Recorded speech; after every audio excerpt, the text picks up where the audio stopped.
Hey everyone! We've got a brand new episode of Creature Commandos, and trust me, it's absolutely insane. But let's be real for a second. It's kind of bittersweet that a literal 1-second silhouette, yes, just one frame, managed to overshadow the entire episode. But come on, it's Batman!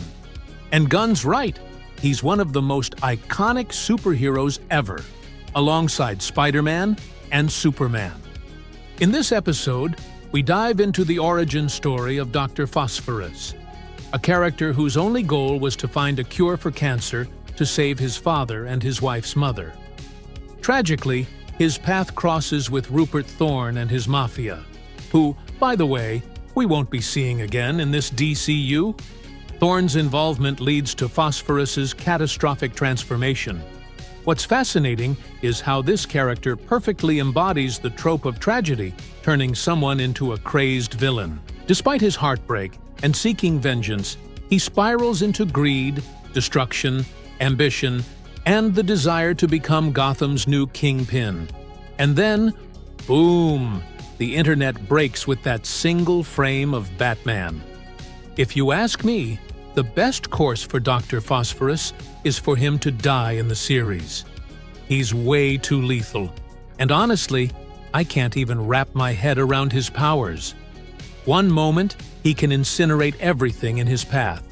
The next, he's carefully holding a little girl. Does he decide when to burn someone or not? Sure, it works in animation, but imagining this in live action feels absurd. For the sake of the DCU's future and maintaining logical consistency, I think it's best to let him go. On another note, the bride gets some spotlight alongside Nina Mazurski, a character straight out of a Guillermo del Toro movie.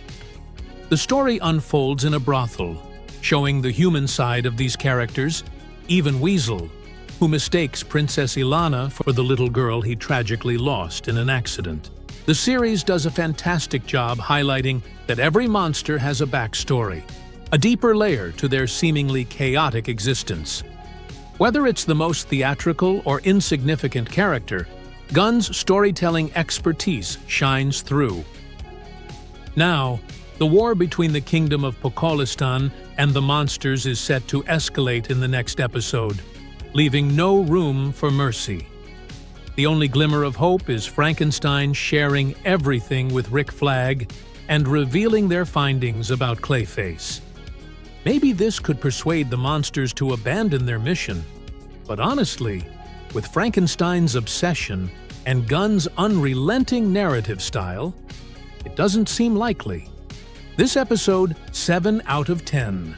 Will this be the end of Princess Ilana? Or will she transform into the terrifying villain Cersei envisioned? Don't forget to check out my video on the previous episode, and I'll see you next time.